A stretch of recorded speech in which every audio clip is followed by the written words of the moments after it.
Friends, I am a judiciary aspirant and on 23rd June I also give RJS exam. Basically this channel name is Anonymous Judiciary Aspirant, and on this channel this is my first video. On this channel I will upload videos about for judicial law topics, topics that are somehow typical, and somehow I will share my experience of judiciary preparation. So this is my first video.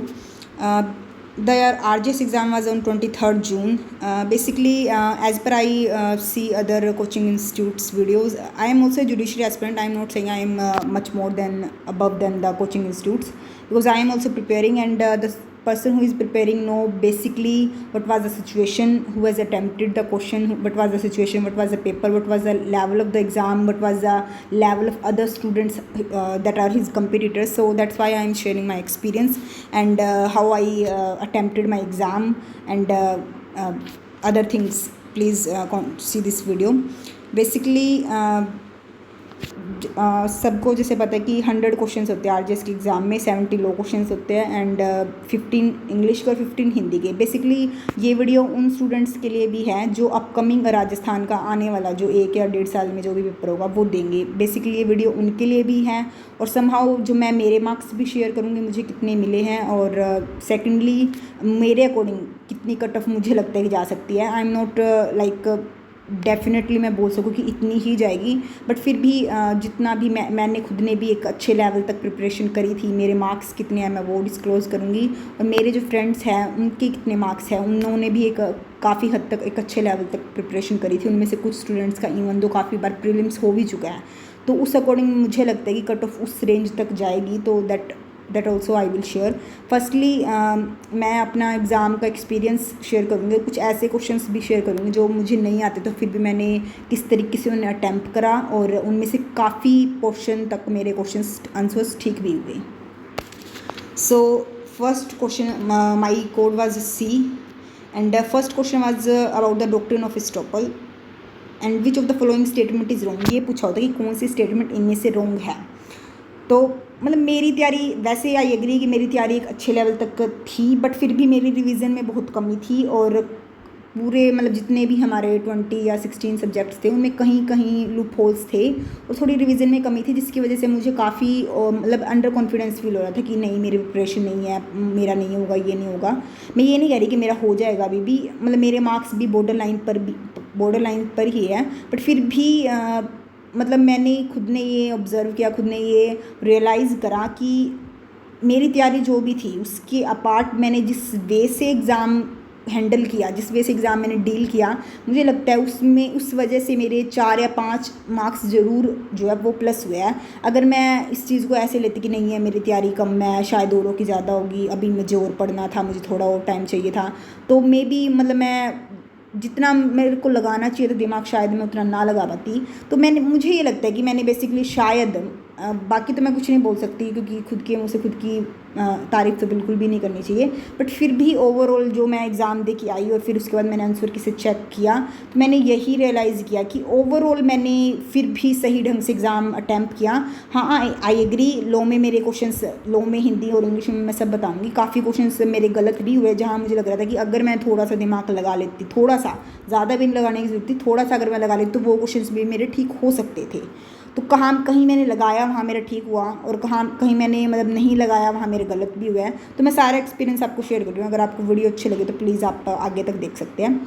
तो ये question में basically मुझे as such doctrine of estoppel complete तो मैं नहीं बोलूँगी कि मुझे याद थी, बट मुझे एक चीज़ ज़रूर पता थी कि मतलब मैं ये कोई ऐसे नहीं कहूँगी कि भाई हाँ ये कोई कन्फर्म ट्रिक की होती है, बट मैंने जितने भी आज तक जितने भी मैंने MCQ मॉक प्रैक्टिस सोल्व करे, या फिर जितने भी मैंने सिंगल से सोल्व करे हैं, यूनिवर्सल से सोल्व करे हैं, परीक्षा मंथन से सोल्व करे हैं, और या फिर मैंने और भी मतलब UPSC की मैं वीडियोस वगैरह देखती रहती हूँ ताकि थोड़ा बहुत कुछ मेरे में अपग्रेड हो सके. तो मैंने ये देखा कि हमेशा हमें MCQ में ना एक ऐसा ऑप्शन एलिमिनेट कर देना चाहिए जो जिसमें ओनली वगैरह वर्ड यूज़ हो रहा है. मैं ये नहीं कह रही कि बिल्कुल हमें ओनली वाला कर ही देना चाहिए, हो सकता है कि किसी का आंसर ओनली से ही बनता हो, बट एक हद तक आप अगर किसी ऑप्शन के अंदर ओनली वर्ड यूज़ करें, ओनली ये, तो उसमें ना मोस्टली चांस ये होता है कि ओनली वाला जो ऑप्शन है वो आपका मतलब वो ऑप्शन आपका रॉन्ग होता है. आप देख सकते हो आगे, आप अपने एनालाइज के अकॉर्डिंग देख सकते हो। आई एम नॉट मतलब बिल्कुल ही मैं ये बोलूँ कि आप ऐसे ही करो, बस मैं ये बता रही हूँ मैंने ऐसे करा था। तो इस क्वेश्चन के अंदर ये जो सेकंड ऑप्शन है उसके अंदर ये बोला था कि doctrine of Aristotle deals only relating to aspect of public policy. तो मुझे ये तो पता था कि पब्लिक पॉलिसी से डील करती है doctrine of Aristotle, no doubt, but मुझे ये पता था कि ओनली से करती, बहुत 2-3 एस्पेक्ट से करती होगी। तो मुझे ये तो कंफर्म था कि ये वाला स्टेटमेंट रॉन्ग है, बाकियों का मुझे नहीं पता। मतलब बाकियों का भी मुझे पता था, नो डाउट। जैसे मुझे पता था कि डॉक्ट्रिन ऑफ एरिस्टॉटल जो है माइनर के अगेंस्ट अप्लाई नहीं होती, तो ये वाली स्टेटमेंट सही है, मुझे पता था। ये वाली भी मुझे पता था कि डॉक्ट्रिन ऑफ एरिस्टॉटल जो है वो रूल ऑफ इक्विटी से रिकॉग्नाइज्ड करिए, ये भी मुझे पता था। और वैसे देखा जाए तो नॉर्मली मुझे लगता है लॉ में ये सबको पता है कि डॉक्ट्रिन ऑफ एरिस्टॉटल जो वो कंडक्ट ऑफ पार्टी से अराइज होती है। बट मैं ये क्वेश्चन उस पॉइंट ऑफ व्यू से भी बताना चाहती हूँ कि उस टाइम जब मेरे को इतना एंग्जाइटी वगैरह हो रही थी और मुझे ये लगता है कि शायद मे बी माइनर वाले में मैंने थोड़ी कन्फ्यूज़न करी हो, क्योंकि जब अगर किसी को याद हो तो मोहरी बीबी वाले केस में मतलब हमने एक बार डॉक्ट्रिन अप्लाई नहीं करी थी, फिर आगे खानगुल वाले केस में करी थी, तो कुछ ना कुछ मुझे भी थोड़ा बहुत कन्फ्यूज़न हो रहा था। तो मैंने बेसिकली ऑप्शंस जो बी है वो इसलिए चूज़ करा क्योंकि उसमें वर्ड ओनली लिखा था। तो मेरे माइंड ने मुझे ये विटनेस ज़रूर दिया कि इतना तो मैं कंफर्म हूँ कि पब्लिक पॉलिसी के अलावा और भी डॉक्ट्रिन ऑफ एरिस्टॉटल काफ़ी मैटर से डील करती होगी। तो डेफिनेटली अगर इसमें ओनली वर्ड लगा तो ये वाला जो ऑप्शन बी है वो गलत है। तो मैंने इस तरीके से इस क्वेश्चन को चूज़ करा। नेक्स्ट जो क्वेश्चन है वो ऑर्डर 46 रूल 1 से था। वैसे अगर किसी ने ऑर्डर नहीं पढ़ा था और ओनली सीपीसी के अंदर जो रेफरेंस का सेक्शन 113 है वो पढ़ा था, तो उसको भी ये आंसर आता होगा कि जो कोर्ट है, जो हमारा सेशन कोर्ट है, वो लेट सपोज उसके पास कोई भी केस आया हुआ है और उसके अंदर रेफरेंस की ज़रूरत है, तो रेफरेंस के लिए उन्होंने हाई कोर्ट के अंदर भेज दिया है, नो डाउट।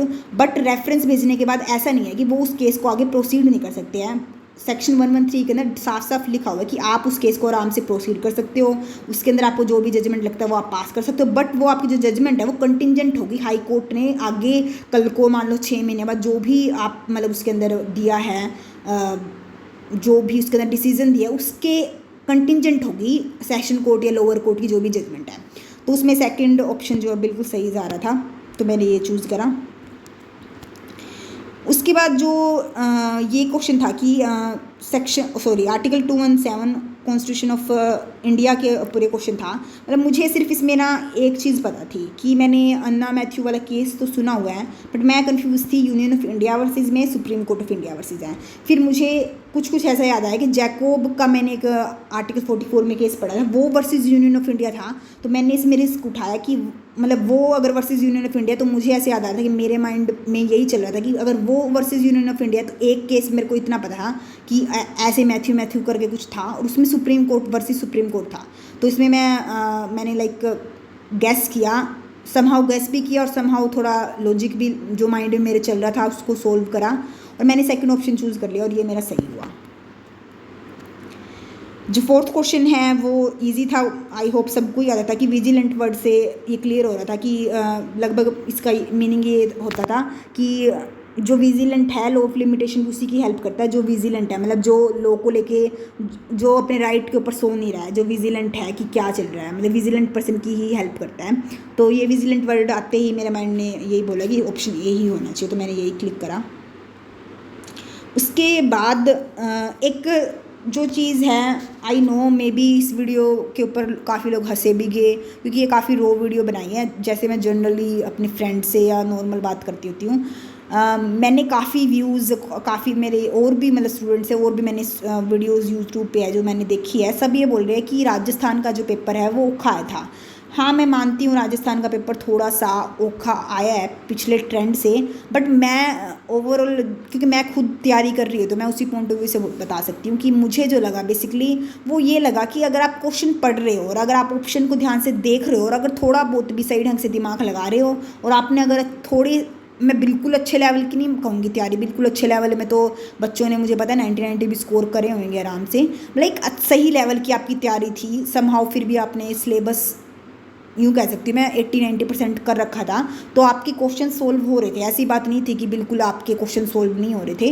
तो इतना भी मुझे नहीं लगा कि इतना औखा था, क्योंकि जो बच्चे हरियाणा पंजाब दिल्ली वाले पेपर्स जिन्होंने देखे होंगे उसमें इसी टाइप के क्वेश्चंस आते हैं, और सभी बच्चे वही थे। क्योंकि मैं खुद एग्ज़ाम देने गई, मेरी काफ़ी मतलब मैंने मेरे काफ़ी सेंटर पे बच्चों से पूछा आप कहाँ से हो, तो काफ़ी हर ऑल राउंड बच्चे आए थे। तो ऐसी बात नहीं थी कि पेपर हम कह सकें बिल्कुल ही औखा था। इवन मुझे तो पेपर सही लगा, मतलब मुझे तो अच्छा लगा कि उन्होंने क्वेश्चन पूछा है, अच्छा सारा उन्होंने जवाब मतलब क्वेश्चन दिया है, फिर उन्होंने ऑप्शन दिया है, बच्चा दिमाग लगा रहा है और वो सोल्व हो रहा है। वैसी वाली बात नहीं थी कि सेक्शन नंबर बताओ, ये बताओ, वो बताओ। हाँ, सेक्शन नंबर भी हमें याद है, हम ऑब्वियसली वो भी बता देते, उसमें भी कोई दिक्कत नहीं, बट ये मुझे फिर भी थोड़ा रीजनिंग वाइज अच्छा पेपर लगा। तो ट्रांसफ़र ऑफ प्रॉपर्टी में जो क्वेश्चन है वो ये था कि ये तो देखो मुझे आता था क्वेश्चन, नो डाउट ये क्वेश्चन मुझे आता था। Civil procedure code concurrent list से सबको पता था। ये वाला जो क्वेश्चन है राजस्थान रेंट कंट्रोल एक्ट का, मैंने प्रॉफिट पूछा होता, ये मुझे नहीं आता था। मैंने गैस किया, मुझे लगा कि डिवीज़न करके, तो मैंने गैस किया, मैंने फोर्थ किया, बट इट वाज रॉन्ग। इसका जो आंसर है वो compensation depriving landlord from the use of premises है, सेकंड ऑप्शन है।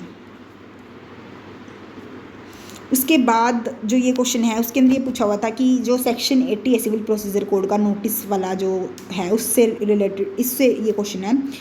तो इसमें उन्होंने नोट करेक्ट पूछा है, पहली बात तो ये तो मुझे जो थर्ड ऑप्शन है उसमें मुझे एक डाउट हुआ था, जितना मुझे याद है वहाँ पे उन्होंने ये लिखा होता कि जो जिसके ऊपर आप सूट फाइल कर रहे हो, मतलब डिफेंडेंट हो गया वो पर्सन, जिसके ऊपर आप सूट फाइल कर रहे हो उस पर्सन का, अगर वो स्टेट गवर्नमेंट वगैरह जो भी है, तो उसका आप नेम डिस्क्रिप्शन, उसका नेम डिस्क्रिप्शन की जरूरत नहीं है आपको, डिफेंडेंट के नेम डिस्क्रिप्शन की जरूरत नहीं है आपको, प्लेंटिफ के नेम डिस्क्रिप्शन, जो बंदा सूट फाइल कर रहा है वो अपना नाम जो है डिस्क्रिप्शन रेजिडेंस है वो बताएगा। तो मुझे इतनी बात कंफर्म थी कि प्लेंटिफ को बताना होता है नेम रेजिडेंस वगैरह, डिफेंडेंट के नेम रेजिडेंस के बारे में सेक्शन 80 में खासकर कुछ नहीं लिखा हुआ। तो मुझे इतना तो श्योर था कि भाई ऐसा कुछ है नहीं, अगर होगा तो भी मे बी स्टेट गवर्नमेंट के रिलेटेड हो सकता है, उनका हमें बताना हो। बट मुझे इस ऑप्शन में मतलब पढ़ते ही क्वेश्चन सबसे पहले डाउट यही हो रहा था, भाई प्लेंटिफ का तो मैंने सुना है रेजिडेंस और नेम वगैरह सब उसको बताना होता, ताकि डिफेंडेंट को ये पता चले कि मेरे खिलाफ सूट फाइल करा किसने है। तो डिफेंडेंट का रेजिडेंस वगैरह तो मैंने ऐसा नहीं पढ़ा, तो मैं थर्ड ऑप्शन के साथ ही गई और ये मेरा ठीक हुआ। शायद मैंने फ़ोटो दोबारा से क्लिक हो चुकी है। ये परसेप्ट वाला क्वेश्चन ईजी था, 2 मंथ पीरियड सबको आता था आई थिंक। ये जो क्वेश्चन है इसमें लाइफ इंश्योरेंस पॉलिसी के बारे में दिया हुआ है, और लाइफ इंश्योरेंस पॉलिसी हमने सेक्शन नंबर तो एग्जैक्ट मुझे याद नहीं है फ़िलहाल, मे बी 57 पड़ता है CPC का शायद। तो उसके अंदर ये है कि लाइफ इंश्योरेंस पॉलिसी, ये प्रीमियम वगैरह से जो भी आपको अमाउंट होती है वो ट्रांसफरेबल नहीं होती है, अगर आप उसको ट्रांसफ़र करने का एग्रीमेंट करते हो तो वो वॉइड होता है। तो इसलिए इसका ऑप्शन थर्ड होएगा कि वो एग्रीमेंट जो वो वॉइड होएगा। इस ऑप्शन में हम ये बताना था कि श्योरिटी जो है वो डिस्चार्ज कब होगा। अब मैं खुद जो है वो ऑप्शन A और ऑप्शन B फर्स्ट और सेकंड पढ़ के बहुत कंफ्यूज हो गई थी, बट मैंने फिर ऑप्शन थर्ड पढ़ा। मैंने उसमें ही पढ़ा कि उसको 5,000 रुपये जो है वो मतलब लिए होते उसने, और 1 मार्च तक उसको पे करने थे। बट उस बंदे ने 5,000 रुपये पे कर दिए और 1 जनवरी तक उसने पे कर दिए, तो इट मीन्स उसने अपना जो डेट लिया होता वो सारा पे कर दिया, तो श्योरिटी अपने आप ही डिस्चार्ज हो गया। तो फिर इसलिए मैं ऑप्शन थर्ड के साथ गई और वो मेरा ठीक हुआ। सुपीरियर वाला क्वेश्चन काफ़ी बार रिपीट हो चुका है, मैंने दिल्ली का भी मतलब लाइक प्रीवियस PYQ देखा हुआ है, उसका भी पेपर मैंने सोल्व करा था, तो उसमें भी ये वाला क्वेश्चन आया था सुपीरियर वाला। तो ये क्वेश्चन आई थिंक सबको ही आता था। ये वाला क्वेश्चन जो है मतलब मैं ये बोलूँगी कि मेरी ब्लंडर मिस्टेक थी ये, जो मतलब मैं गलत करके आई हूँ, क्योंकि इसमें नोट करेक्ट बताना था। बेसिकली अगर मैं टू बी वेरी ऑनेस्ट, मैं TPA जो है वो बहुत कम करके गई थी, बहुत ही मेजर मतलब बिल्कुल मोटा मैंने ऊपर से पढ़ा था, क्योंकि TPA का स्कोर जो है वो 2 या 3 से था, और मेरा जो है वो मेजर पोर्शन भी एक बार पेंडिंग था लो में, तो इसलिए मुझे लगा मेरे पास TPA के लिए तो खासकर टाइम नहीं है, तो इसलिए मैंने TPA बहुत कम करा था। तो ये वाला क्वेश्चन मतलब मुझे आता भी था और नहीं भी आता था, बट मुझे इसमें दिमाग सिर्फ इतना सा लगाना था, क्योंकि मैं हमेशा इस चीज़ में कंफ्यूज होती हूँ कि जो ट्रांसफ़रर मोर्टगेजर होता है मैं उसमें कंफ्यूज होती हूँ कि वो ट्रांसफ़रर होता है या ट्रांसफ़री होता है। तो इसलिए मुझे ये बात तो कंफर्म नहीं थी कि ये स्टेटमेंट रॉन्ग है या मतलब सही है, क्या है आई डोंट नो, बट मुझे ये बात पता था कि जो इंस्ट्रूमेंट सेकंड ऑप्शन है वो सही है, बट मुझे नहीं याद था ये चीज़ कि जो सिंपल मॉर्टगेज होती है उसमें पोजेसन की डिलीवरी नहीं होती है। मुझे इतना तो पता था कि जो यूसुफ एक्चुअली मॉर्टगेज होती है, सॉरी, उसमें पोजेसन हमें डिलीवर करना पड़ता है और सिंपल में हमें नहीं करना होता। बट मुझे उस टाइम यही हिंट हुआ कि शायद उसमें भी करना होता है, तो मुझे ये लगा कि मे बी इन्होंने जानबूझ के ट्रांसफर को मॉर्टगेजर बोला है और ट्रांसफरी को मॉर्टगेज, और शायद ये अपोजिट होती है टर्म्स, मेरे माइंड में ये था। तो मैंने फर्स्ट ऑप्शन क्लिक कर दिया कि ये ऑप्शन जो है वो गलत है, बट आई वॉज रॉन्ग। इसमें कुछ पता लगाने की मतलब ज़्यादा ज़रूरत नहीं थी। मुझे लगता है कि जिस मतलब यार ये सबसे इजी क्वेश्चन लग रहा है मुझे कि सबको पता है यार ट्रांसफ़र और मॉर्टगेजर एक ही होता है। अब मुझे बेसिकली OR और EE वाले जो ट्रांसफ़र मॉर्टगेजर मतलब इनमें मुझे थोड़ी कंफ्यूज रहती है, और मतलब मैं यहीं पे चूक गई और मैंने मेरा खुद का एक आंसर जो है गलत कर दिया। ये वाला मुझे लग रहा है कंजुगल जो राइट्स वाला है ये मैंने कहीं पढ़ा हुआ था MCQ सॉल्व करते टाइम, तो इसमें मैं श्योर थी कि ए ही आएगा इसका ऑप्शन। जो ये वाला 15th क्वेश्चन है ये मैगजीन थी और ये रिपीटेड क्वेश्चन था राजस्थान के PYQ से ही, रूल ऑफ रीजनेबल कंस्ट्रक्शन, तो ये मैं श्योर थी। कि एस पुट्टास्वामी वाला right to privacy I think ये सबको ही आता था, तो आई थिंक सब बच्चे इसमें श्योर ही थे। ये वाला जो क्वेश्चन है वो मुझे इतना तो पता था कि स्पेसिफिक परफॉर्मेंस ऑफ कॉन्ट्रैक्ट जो है वो 54 में है, और मुझे फिर ये भी याद था कि जो 64 और 65 है जिसमें हमारे SRA से लिंक्ड होकर आर्टिकल है 64 और 65, उससे एक पेज पहले जो है वो फोरक्लोजर मॉर्टगेज वगैरह दिया हुआ है। तो मुझे ये याद था कि 64 और 65 ये है, तो फोरक्लोजर डैम श्योर 63 ही होगा। तो मैंने फोर्थ को D से कनेक्ट करा और तो उसमें मुझे ये पता था कि 63 तो फोरक्लोजर वाले का आएगा और स्पेसिफिक परफॉर्मेंस का आएगा 54, तो मैंने उसी तरीके से चूज़ करके करा और इसका ऑप्शन जो है वो मैंने इस तरीके से सेकंड क्लिक कर दिया। इस वाले में तो देखो ये इजी ही था, आई थिंक जिसने भी 126 थोड़ा बहुत भी पढ़ा होगा, क्योंकि सबको पता है कि हम एडवोकेट के पास कब जाते हैं जब हमने कुछ कर दिया, हमने लाइक क्राइम कमिट कर दिया और हम उसे कहते हैं हमने कर दिया, अब आपको हमें बचाना है। तो सेकंड ऑप्शन 1 और ऑप्शन 2 दोनों में यही था कि ए में यह कि उसने मर्डर कर दिया, शूट कर दिया, और वो एडवोकेट को कह रहा है कि आप मुझे डिफेंड कीजिए। और ऑप्शन बी में भी ऐसे है कि उसने पोजेशन ऑफ प्रॉपर्टी जो है वो ले लिया, अब किसी भी बेसिस पे फॉल्स डॉक्यूमेंट के बेसिस पे अब वो अपने एडवोकेट को कह रहा है कि मुझे डिफेंड कीजिए। बट जो ऑप्शन थर्ड है उसमें ये कह रहे हैं कि the client says to his advocate that he wishes to obtain, मतलब उसने अभी ऑब्टेन नहीं करा है बट उसकी विश है कि वो ऑब्टेन कर लेगा, और वो उसको रिक्वेस्ट कर रहा है कि आप जो है वो मेरे तरफ से केस लड़ना। तो यहाँ पे हमने 126 में ये पढ़ा था कि अगर वो उसका विश मतलब मान लो उसने करा नहीं है, उसने करना है और फिर वो मतलब एडवोकेट की हेल्प लेने की कोशिश कर रहा है, तो फिर वो जो है वो 126 में प्रोटेक्टेड नहीं है कम्युनिकेशन। तो इन्होंने पूछा था कि कौन सा प्रोटेक्टेड नहीं है, तो थर्ड ऑप्शन आराम से बाहर हो रहा था कि ये वाला ऑप्शन, ये वाला आंसर होएगा। ये वाला देखो भाई मुझे नहीं आता था, टू बी वेरी ऑनेस्ट, ये मुझे नहीं आता था। और इसमें ना इन्होंने विल के बारे में पूछा हुआ था और मुझे ये था कि मुझे नहीं आता है बट मुझे गैस लगाना था, गैस वर्क करना था कि कौन सा ठीक हो सकता है।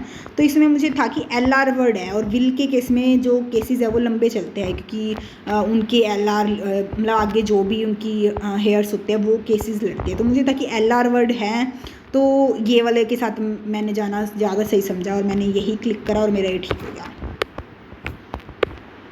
मुझे CPC में 2 चीज़ें जो है वो क्लियर नहीं है आज तक भी, मुझे करनी है। जो फर्स्ट तो जो क्रॉस डिग्री वगैरह के रिगार्डिंग मतलब सेट ऑफ वाला और काउंटर क्लेम, और जो ये क्रॉस डिग्री है ये मुझे क्लियर नहीं है और मैं हमेशा लगभग इनके गलती करके आती। तो ये वाला क्वेश्चन मैं गलत करके आई, मेरा जो ये क्वेश्चन है वो गलत हो, जिस पे लगभग मैंने स्टार मार्क किया हुआ है वो मेरे गलत हुए हैं।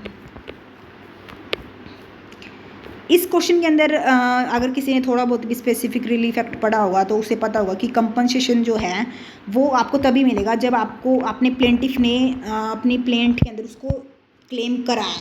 इवन तो कोर्ट आपको चांस देती है कि आप लास्ट एट द एंड तक भी आप अपनी प्लेंट के अंदर ये चीज़ अमेंड कर सकते हो कि मुझे कंपनसेशन चाहिए, पर जब तक आप नहीं क्लेम करोगे तब तक कोर्ट आपको नहीं दे सकती है। तो इन्होंने पूछा था कि करेक्ट स्टेटमेंट कौन सी है, तो सेकंड स्टेटमेंट बिल्कुल करेक्ट है कि जब तक आप कंपनसेशन अवार्ड नहीं कर सकते, कोर्ट नहीं कर सकते, जब तक प्लेंटिफ क्लेम ही नहीं करता। अब ये क्वेश्चन में काफ़ी बच्चों को डाउट था और काफ़ी बच्चों को गलत भी हुआ है, बट टचवुड मेरा ये आंसर ठीक हुआ। इन्होंने पूछा था कि a law made by one legislature affect the scope of other legislature in a related manner, then which of the following doctrine of interpretation is applied. देखो सीधी सी बात है कि दो लॉ है और दोनों एक दूसरे से रिलेटेड है, हमें बताने की कौन सी डॉक्ट्रिन अप्लाई होगी। पहली बात तो जैसे अगर हम यही मतलब मैंने थोड़ा बहुत ऐसे सोचा था, जैसे मान लो एक स्पेशल लॉ होता है, एक जनरल लॉ होता है, या फिर किसी मैटर के रिगार्डिंग दो लॉज हो सकते हैं, तो ऐसा तो नहीं है कि हम उनको सेपरेट कर दें, क्योंकि वो लिंक है भैया, हम उनको सेपरेट नहीं कर सकते हैं, वो कॉमन सेंस की बात है। तो मैंने ऐसे सोचा था। और डॉक्ट्रिन ऑफ कलरेबल हम रिजिडिटी भी नहीं दिखा सकते हैं, रिजिडिटी तो वही सेपरेशन वाली बात होगी, हम उसको सेपरेट नहीं कर सकते क्योंकि वो दोनों आपस में लिंक है दोनों चीज़ें। तो और कलरेबल लेजिस्लेशन की डॉक्ट्रिन ये जितना मुझे याद था वो ये थी कि जो आप डायरेक्टली आप गलत नहीं कर सकते ना, वो आप इनडायरेक्टली भी नहीं कर सकते हो। तो मुझे मेरी जो इनर ने कॉन्सेंस ने ये भी मुझे अलाउ नहीं करा। मुझे हुआ कि इम्बाइबिंग सेंस का मतलब है कि जो उसका सार निकल रहा है, मतलब जो लेजिस्लेचर का मतलब है कहने का, भाई हमने इस एक टॉपिक है, एक चीज़ है, उसके ऊपर दो तरीके के लॉ हैं, तो भाई जो मेन सेंस निकल रहा है ना दोनों को पढ़ के, जो एक बीच की बात निकल रही है, जो लग रहा है कि हाँ भाई इनका ये इंटेंशन होगा, जो उनका मीन होगा, जो उनका सेंस होगा, उस हिसाब से हम चलेंगे। तो मुझे लगा कि सेकंड ऑप्शन ज़्यादा अप्रोप्रिएट है, मैंने उसके साथ जाना ज़्यादा प्रेफरेबल समझा। और जितना मैंने ऑब्जर्व करा है एमसीक्यू में हमेशा हम उधर ही जाते हैं, अगर हमें आ रहा हो या हमें नहीं आ रहा हो, जो हमें मोस्ट अप्रोप्रिएट लग रहा है, तो मैंने भी उसी तरीके से चूज़ करा। और मैं डेफिनेटली बीच में ये बता देना चाहूँगी, मेरा पर्पज़ ये नहीं है कि हाँ आप ऐसे तुक्के मार के करके आओ, मैं खुद अपनी तैयारी फुल करके गई थी, उसके अलावा भी मुझे ऐसे कुछ में डाउट हुआ, और मैं सिर्फ ऐसे बता रही हूँ कि मैंने इस तरीके से उन्हें अटैम्प्ट करा, और ये पेपर है राजस्थान का और ये कट ऑफ है। इस वीडियो बनाने का जस्ट मेरा यही पर्पज़ है।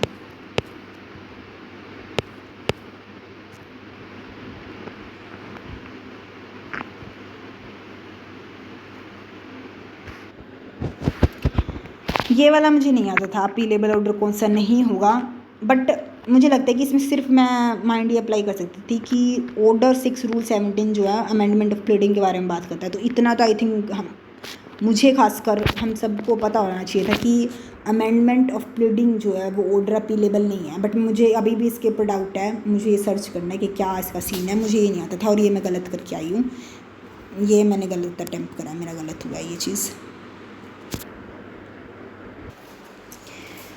इसके अंदर जो है वो सबको पता है कि 5% तक आप रेंट जो है पर एनम पे इंक्रीज़ कर सकते हो, और वो वैलिड होता है एग्रीमेंट पूरा, बट अगर 5% से ऊपर आप एग्रीमेंट कर दो तो वो वॉइड होता है, तो ये लॉफुल होएगा, ये मुझे आता था। इस क्वेश्चन के अंदर भी ये मुझे नहीं आता था, तो इसमें मैंने इस तरीके से माइंड अप्लाई करा कि पहली बात जो थर्ड और फोर्थ ऑप्शन है वो एक दूसरे के अपोजिट है, तो इतना तो क्लियर है कि चाहे तो थर्ड सही है या फिर फोर्थ, इन दोनों में से एक सही हो सकता है। और इन्होंने पूछा कि कौन सा सही नहीं है, तो डिप्टी चेयरमैन की रिमूवल की बात की हुई थी, मुझे बिल्कुल आइडिया नहीं था कि डिप्टी चेयरमैन को कैसे रिमूव करना है, करते होते हैं। तो जस्ट मैंने यही रीड करा कि जो फोर्थ ऑप्शन था वो बहुत ही ज़्यादा लाइक एक्स्ट्रा ऑर्डिनरी बात कर रहा था कि प्रेसिडेंट जो है वो उसको पहले हाउस को एड्रेस करना पड़ेगा, उसके बाद जो है वो मतलब जितने भी मेंबर प्रेजेंट है, नहीं इवन पूरी की पूरी जो आपकी काउंसिल ऑफ स्टेट राज्यसभा होती है उसमें जितने मेंबर होते हैं उनकी मेजोरिटी से आप उसको हटा सकते हो। तो मुझे था कि ये बहुत ही ज़्यादा एक्स्ट्रा ऑर्डिनरी बात कर रहा है, मुझे नहीं लगता कि डिप्टी चेयरमैन को इतना हार्ड प्रोसेस होगा हटाने का। मुझे ऑप्शन थर्ड ज़्यादा सही लगा कि ये प्रोसेस हो सकता है, तो उन्होंने नॉट करेक्ट पूछे थे, तो मुझे लगा कि फोर्थ ऑप्शन गलत है, तो मैंने फोर्थ ऑप्शन चूज़ करा और ये मेरा सही हुआ। ये मतलब मुझे ये नहीं आता था, बट फिर भी मैंने थोड़ा दिमाग लगाया इसमें। आगे जो 27 क्वेश्चन है उसमें आई थिंक ऑब्जेक्शन जाएगा, इसका थर्ड ऑप्शन जो है वो आना चाहिए, examination under order 10 rule 2। 28 easy था, 29 में भी यही था कि लीज ओवर होल्डिंग ओवर में यही होता है कि आपका टर्म ख़त्म हो जाता है बट वो कंटिन्यू रहता है, तो इस हिसाब से थर्ड ऑप्शन जो है वो कंटिन्यू रह रहा है इसमें, मतलब पोजेशन में वो कंटिन्यू रहता है पर्सन, तो थर्ड ऑप्शन इसके अकॉर्डिंग बिल्कुल सेट जा रहा था। 30 जो क्वेश्चन है वो I also do it wrong. I opt for rule of association but the answer was rule of homogeneous interpretation. बाकी इसमें भी some students are saying that objection file हो सकता है। Let's see what happen.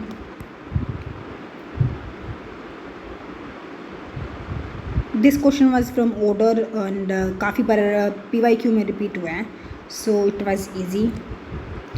As I से कि set of वगैरह वाले क्वेश्चंस में मुझे हमेशा डाउट रहता, तो 32 क्वेश्चन मैंने गलत कर दिया। 33 was very easy. Article 39A equal free legal aid है, तो वो सबको पता है। और 34 में भी फाइनल ऑर्डर पूछा हुआ था कि decree include the final order, तो वो चीज़ जो है वो सुप्रीम कोर्ट वाले ऑर्डर के अंदर आता है, इतना मुझे याद था। तो that's why I opted for order 45 option third. ये वाला क्वेश्चन काफ़ी बार PYQ में रिपीट हुआ है, बट मुझे जितना याद था, मुझे सिर्फ एक चीज़ याद थी इस चीज़ में कि प्रीएम्पशन में 14 रूल आता है। प्रीएम्पशन मुझे 14 करके याद है, तो मैंने सेकंड का ए के हिसाब से चूज़ करा और मैंने देखा कि इस हिसाब से मेरा आंसर भी सोल्व हो रहा है, तो मैंने I opted for option A.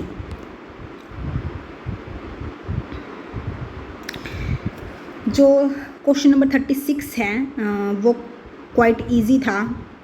शायद ये सेक्शन 2 to 4 में आई थिंक ये है कि ये कोई ज़रूरी नहीं है कि मान लो आपने थेफ्ट के लिए किसी पर्सन को चार्ज कराया और कल को ऑफेंस वगैरह एविडेंस वगैरह जो भी आते हैं उसके बाद वो प्रूव होता है कि वो थेफ्ट के लिए नहीं, उसने रॉबरी करी है, तो ये कोई ज़रूरी नहीं है कि हम उसको अब रॉबरी के लिए कमिट नहीं कर सकते, हम उसको रॉबरी के लिए कमिट कर सकते हैं। इसमें भी इन्होंने यही पूछा हुआ था कि पहले उसको थेफ्ट के अकॉर्डिंग हमने चार्ज कराया था, बट अब सब्सिक्वेंट एविडेंस ही आया है कि उसके ऊपर रॉबरी का चार्ज लगना चाहिए, तो there is no like confusion, there is no doubt, हम डेफिनेटली उसको रॉबरी के लिए चार्ज कर सकते हैं। तो ये ऑप्शन ए ऑप्शन जो वो करेक्ट है। ये सेक्शन 33 में बिल्कुल ईजी था, करेक्ट, मतलब उसमें मुझे इतना पता था कि देखो प्रोसिक्यूशन एंड अक्यूज्ड के बीच में वो प्रोसीडिंग मानी जाएगी, तो मैं खुद इसमें कंफ्यूज हो गई थी क्योंकि पहली बात तो ऑल ऑफ द अबव दे रखा था, तो हमें ये होता है कि ऑल ऑफ द अबव है तो हम डेफिनेटली उसकी तरफ ज़्यादा होता है कि ऑल ऑफ द अबव ठीक है। बट फिर मैंने सोचा कि कंप्लेनेंट एंड अक्यूज्ड चल हो सकता है, maybe prosecutor and accused होता है, आंसर में होता है, ये मुझे पता था, ये ऑप्शन सही है। फिर मैं थर्ड ऑप्शन पे आई और थर्ड ऑप्शन में था कि the proceeding between the witness produced for the complaint and the accused, मतलब वो प्रोसीडिंग मानी जाएगी विटनेस और अक्यूज्ड के बीच में। तो मुझे इस ऑप्शन में थोड़ा डाउट लगा कि विटनेस जो आ रहा है उसके तो कोई लिंक नहीं होता, वो तो उसका तो काम जस्ट विटनेस है, आया उसने दी और वो चलता बना, तो मुझे इसमें थोड़ा डाउट लगा कि ये चीज़ ऐसे तो विटनेस वाला मुझे थोड़ा लगा, तो इसलिए मुझे लगा कि मुझे जो स्पेसिफिक आंसर है इसका प्रोसिक्यूटर और अक्यूज्ड वाला उसी पे जाना चाहिए, तो ऑप्शन मैंने सेकंड चूज़ करा और वो मेरा ठीक हुआ। 38 वाला मुझे नहीं आता था, मैंने गैस वर्क करा और मेरा ये गलत हो गया।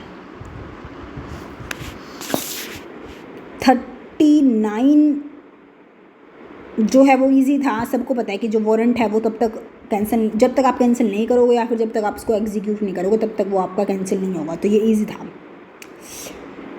डेफिमेशन वाले क्वेश्चन में अगर आप ऑप्शंस पढ़ोगे तो उसमें आपको डेफिनेटली दिख जाएगा, इन्होंने बोला था कि कौन सा एक्सेप्शन में नहीं आता है, तो इन्होंने सेकंड फोर्थ ऑप्शन जो है उसमें गुड फेथ वर्ड यूज़ है, तो गुड फेथ वर्ड है तो डेफिनेटली एक्सेप्शन जो है वो इन्होंने वर्ड लिखा हुआ है कि sensor passed in good faith by person not having lawful authority over other, तो ये ऑप्शन फोर्थ से दिख रहा था कि ये एक्सेप्शन के अंदर नहीं आता है।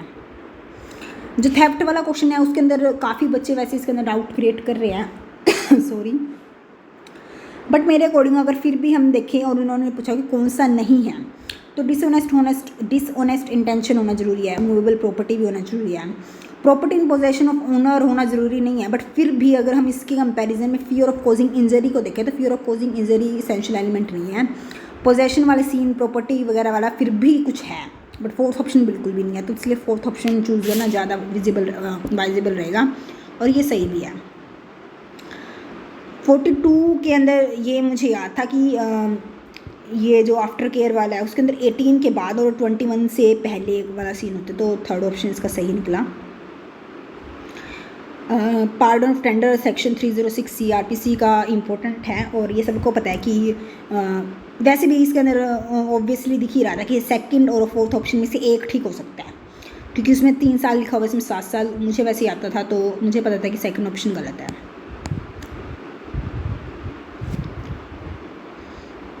क्वेश्चन 44 इजी था, रेलिवेंट होएगा नो डाउट।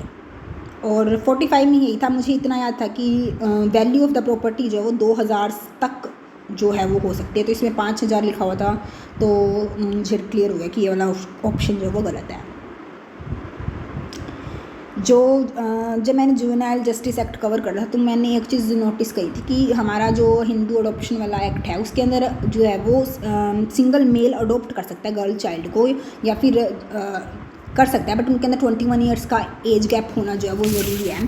बट मैंने उस टाइम ये चीज़ नोटिस करी थी कि भाई इसके अंदर ऐसा नहीं है, इसके अंदर बिल्कुल ही मनाही है कि वो कर ही नहीं सकता अडोप्ट।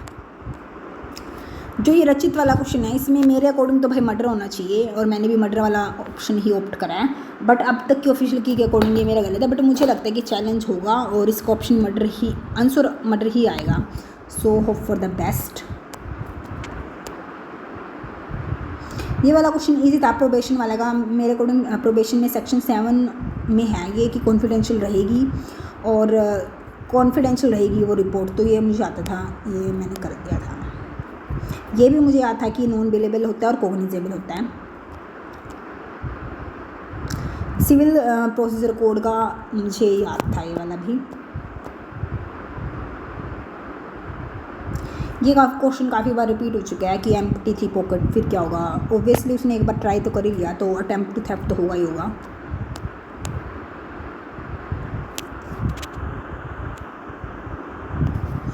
ये भी क्लियर था कि जब आपका सब कुछ हो ही चुका है, जजमेंट वगैरह पास हो ही चुकी है, तो तब तक आपकी क्वेश्चन हो सकती है जब तक आप ये प्रूव ना कर दो कि फेलियर ऑफ जस्टिस कुछ हुआ है। तो ये मुझे लग रहा है कि बिल्कुल क्लियर आंसर था।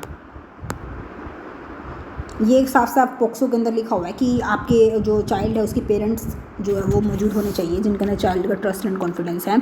अगर वो नहीं है दैन फिर कोई भी जो चाइल्ड इंस्टीट्यूशन है उसकी जो फीमेल हेड है वो होनी चाहिए। तो ये ऑब्वियस था कि पेरेंट्स आएगा इसका मतलब।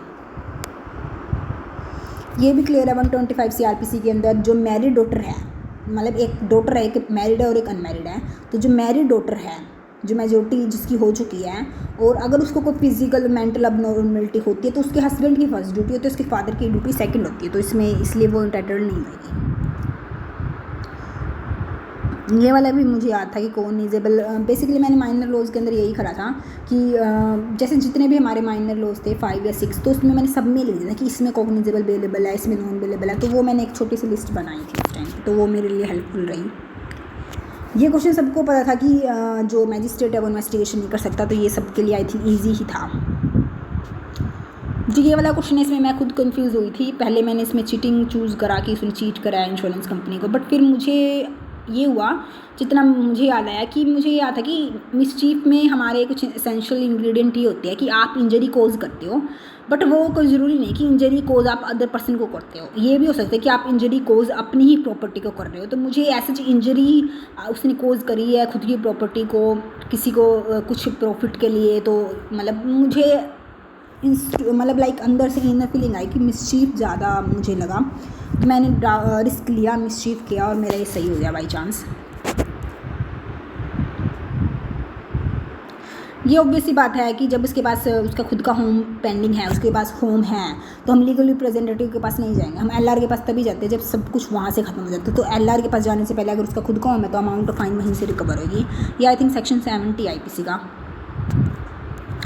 ये डोमेस्टिक वायलेंस वाला क्वेश्चन मैंने भी गलत किया है, बाकी काफ़ी इजी क्वेश्चन था और थोड़ा सा दिमाग ही लगाना था। मेरे को खुद को बाद में काफ़ी अफसोस हुआ कि मैंने गलत कर दिया।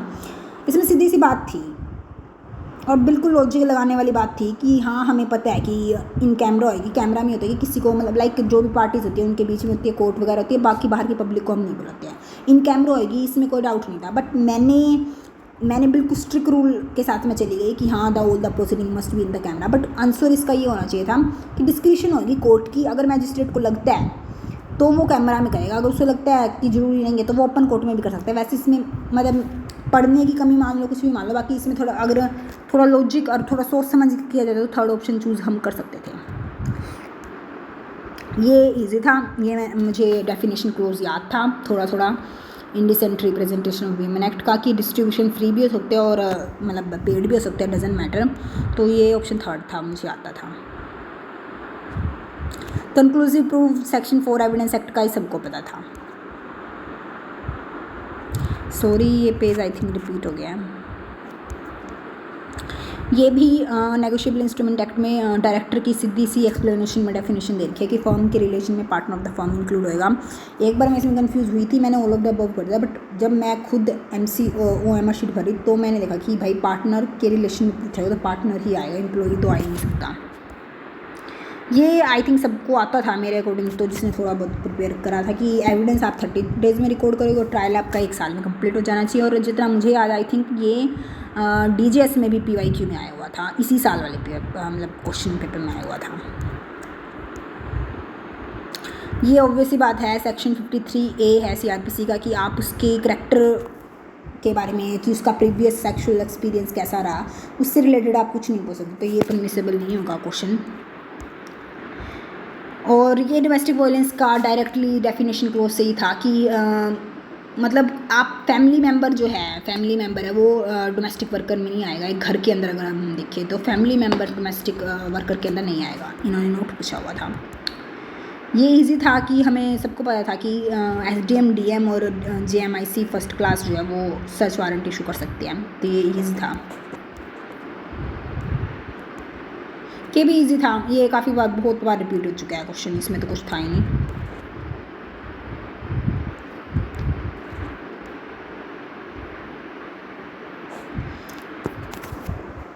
ये सेक्शन 141 अनलॉफुल असेंबली IPC से आया हुआ था और ये डेफिनेटली उसमें 5 क्लोज दिए हुए हैं, तो शुरू वाले 3 तो मैच हो रहे हैं और 4th वाला ऑप्शन नहीं था किसी भी क्लोज में, तो ये मुझे याद था, इसलिए I opted for option 4th।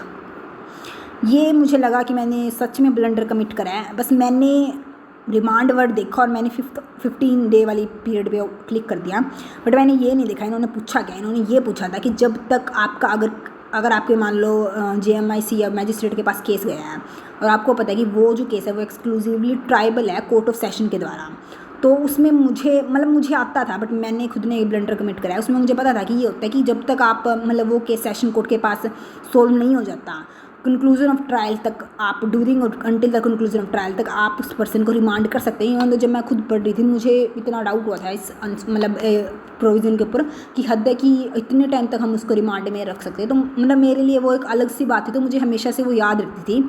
But मैंने बेवकूफ़ी के अंदर रिमांड वर्ड देखा और 15 डेज़ वाला ऑप्शन चूज़ कर लिया। सो मेरे अकॉर्डिंग ये मेरी काफ़ी बड़ी ब्लंडर थी और मैं खुद भी काफ़ी बॉर्डर लाइन पे हूँ। मेरे मार्क्स बन रहे हैं 76, 77, 75 76 अराउंड बन रहे हैं। एक क्वेश्चन जो मुझे लग रहा है ठीक होगा मर्डर वाला, उसमें वो मैंने अभी तक ऐड नहीं करा है, तो मेरे 76 के अराउंड बन रहे हैं। आई नो कट ऑफ इतनी हाई तो मे भी ना जाए, बट फिर भी मुझे लगता है अगर 80 अबव मेरे होते तो मैं बिल्कुल निश्चिंत हो सकती थी, बट अब फिर भी मुझे थोड़ा लग रहा है कि शायद ना आए। 70 जो क्वेश्चन था वो इजी था और ये काफ़ी बार आ चुका है, तो इसमें डिसऑनेस्टनेस से अप्रोप्रिएशन ऑफ मनी था, तो इसमें आई थिंक कोई ज़्यादा बड़ी बात नहीं थी। और रही बात कट ऑफ की, तो फर्स्टली मैं यही बोलना चाहूँगी कि मैं कोई वो नहीं हूँ कि भाई डेफिनेटली इतनी ही कट ऑफ होगी, बट मुझे लग रहा है कि आई थिंक इतनी होगी। हाँ, बट मैंने जितने कोचिंग इंस्टीट्यूट का देखे हैं कुछ कह रहे हैं कि 62 से 68, 65 से 68, बट उतनी तो नहीं होगी। इतना तो मैं 400% श्योर होकर बोल सकती हूँ कि 70 तो जाएगी। मुझे लगता है 68 वगैरह 69 में स्कोप नहीं है, टू बी वेरी ऑनेस्ट। 70 तो आई थिंक जाएगी, बल्कि मेरा तो यही अनुमान है कि 72, 73, 74, 5 तक भी जा सकती है। कि मुझे जो लगता है बेसिकली 72 से 75, 6 तक कट ऑफ रह सकती है। हाँ, आई एग्री कि सीट्स ज़्यादा है तो मे भी कम होगी जो कोचिंग इंस्टीट्यूट बोल रहा है, बट मुझे नहीं लगता। सीट्स तो हरियाणा में भी आपने देखी थी कितनी हाई थे, बट वहाँ पे भी 389.6 कुछ करके गई थी। तो बच्चे जो तैयारी कर रहे हैं वो हर जगह पेपर देने जाते, तो पेपर आसान हो औखा हो, और मुझे इतना ज़्यादा औखा लगा भी नहीं। काफ़ी ज़्यादा बेसिक क्वेश्चंस थे, अगर किसी ने समझ के किए होंगे तो मुझे लग रहा है 70 में से तो अगर सही ढंग से किसी ने दिमाग लगा के कर रहे होंगे तो आराम से 55 प्लस तो वो ले ही लेगा। और रही बात 15-15 नंबर की, तो उसमें भी मिनिमम अगर मैं बोलूँ तो 8-9 नंबर तो बच्चा उसमें भी ले ही लेगा। तो 16 अगर मैं उसके जोड़ूँ और 55-56 अगर मैं उसके जोड़ूँ तो उस बच्चे के भी आराम से 72 या 3 बनते हैं। तो मेरा आइडिया यही है कि cut off will be I think 70 और 75 की रेंज में होगी, बट 70 से लो मुझे नहीं लगता होगी। और मेरे खुद के जो मार्क्स हैं वो इस टाइम के लिए 76 बन रहे हैं। हाँ, हो सकता है कि OMR के एक आधे इंक इधर उधर होने की वजह से मे बी वो थोड़ा बहुत उसको मानने ना मानने, आई डोंट नो, बट फिलहाल मेरे 76 बन रहे हैं। और आई डोंट नो, मतलब मुझे तो होप है हो जाएगा, बाकी let's hope for the best. और मैं यही सजेस्ट करूँगी अगर किसी के मार्क्स अच्छे बन रहे हैं, 70 से अबव बने, तो वो तो डेफिनेटली आई थिंक मेंस के लिए प्रिपरेशन करना शुरू कर दे। और सबसे मेन तो आई थिंक टारगेट यही होना चाहिए कि रिज़ल्ट का आई थिंक अराउंड ये है कि 30 जुलाई तक आपका रिज़ल्ट आ जाएगा। तो आप 30 जुलाई से पहले सारा जो सिलेबस है एक बार तो आई थिंक ओवरगो कर ही लो। हाँ, वैसे तो सिलेबस बहुत ज़्यादा, बट इतना भी नहीं है कि आप ना कर पाओ, आपको वैसे भी करना ही है। तो मेरा तो यही सजेशन रहेगा कि रिज़ल्ट आने से पहले आप एक बार कर दो, ताकि रिज़ल्ट के बाद आप आराम से एक बार उसको 2 बार 3 बार 4 बार आप उसको रिवीजन कर सको और साथ साथ में आंसर राइटिंग कर सको। तो let's hope for the best for me and for you guys also. Thank you for watching this video.